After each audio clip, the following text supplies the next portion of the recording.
La route qui relie la ville de Mweneditu à celle de Mbujimayi, dont la longueur est de 132 km, est depuis un certain temps menacée par deux ravins qui risqueraient de l'entrecouper.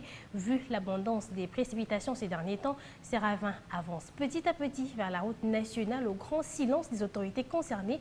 Le chef de service de l'urbanisme ville de Mweneditu dit avoir répertorié plus de 30 ravins sur l'ensemble de la ville. Depuis la fin de la saison sèche, l'avarie de la ville de Mweneditu est la première victime.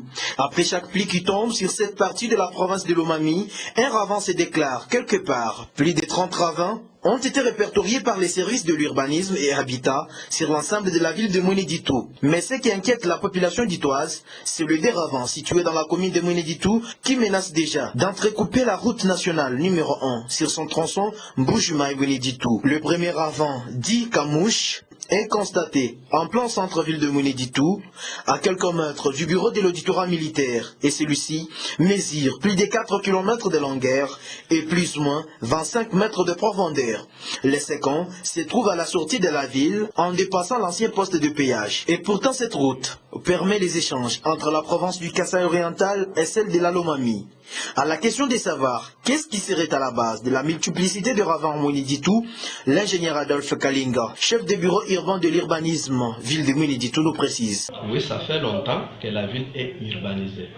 Nous avons les avenues qui recueillent les eaux de ruissellement dans des parcelles, qui les amènent dans les exécutoires. Les exécutoires sont les points de chute de toutes les eaux de la pluie. Maintenant, si cet endroit n'est pas bien construit, petit à petit, ça va commencer à ronger les sols et on a des ravins. Si on ne parvient jamais à construire les caniveaux sur la voirie de la ville, nous risquons de perdre toute notre voirie, que ce soit la voirie primaire ou secondaire, sera perdue. Ayant déjà répertorié toutes les têtes des ravins qui rongent les artères de la ville de Mweneditu, le responsable de l'urbanisme jette la balle dans le camp de l'OVD et demande aux autorités urbaines de continuer à écrire à leur hiérarchie. Tous les rapports sont déjà faits, c'est au service maintenant de l'OVD de venir maintenant nous construire des caniveaux et parfois construire aussi la chaussée. Moi je demande à l'autorité urbaine de continuer toujours à écrire à la province pour que les services de l'office de voirie et drainage soient déployés dans notre ville pour la construction des caniveaux, des ravins et des chaussées.